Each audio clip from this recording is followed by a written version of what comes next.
सुंदरता कभी रूप की नहीं होती, क्योंकि रूप की सुंदरता एक समय के आने के बाद ढल जाती है। ये समय समय पर परिवर्तित होती रहती है।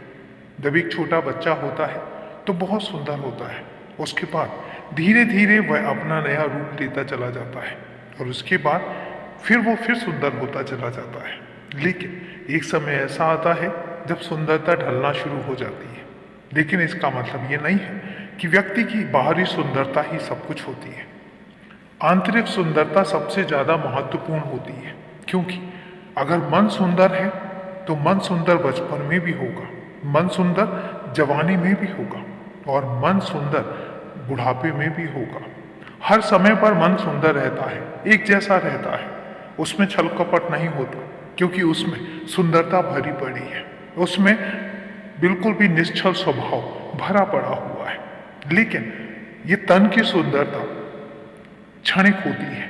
कुछ पलों के बाद ये ढलती रहती है, फिर होती रहती है। और इसलिए मैं कहता हूं कि कभी भी तन की सुंदरता को महत्व नहीं दिया जाना चाहिए।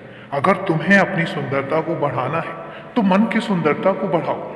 मन में सुंदर सुंदर विचार लेकर आओ, दूसरों के लिए इंसानियत वाले भाव लेकर आओ, दूसरों के लिए क्षमा भाव लेकर आओ और दूसरे की सहायता करने वाले भाव लेकर आओ।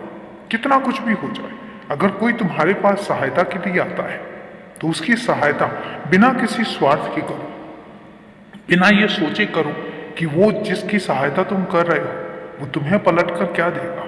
क्योंकि कभी भी मिलने के भाव से सहायता नहीं की जानी चाहिए, उसका मूल कम हो जाता है। कभी भी बदले की भाव से सहायता नहीं की जानी चाहिए, उसकी कीमत घट जाती है।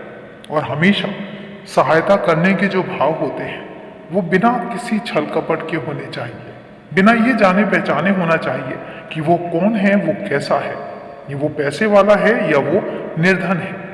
इन सब चीजों की तुलना किए बिना जब सहायता की जाती है तो वो सहायता सीधा ईश्वर तक पहुंचती है। और उस सहायता के बाद जो आशीर्वाद मिलता है वो बहुत अनमोल होता है। और उस आशीर्वाद में पता नहीं कितनी तरक्की, कितनी सुख समृद्धि भरी होती है। और इसलिए कभी भी सहायता बिना किसी स्वार्थ के की जानी चाहिए। और वो सहायता सिर्फ इंसानों तक ही नहीं होनी चाहिए। ऐसा नहीं है कि तुम किसी इंसान की सहायता करो, जीव जंतुओं की, पशु पक्षियों की, पेड़ पौधों की, तुम किसी की भी सहायता कर सकते हो।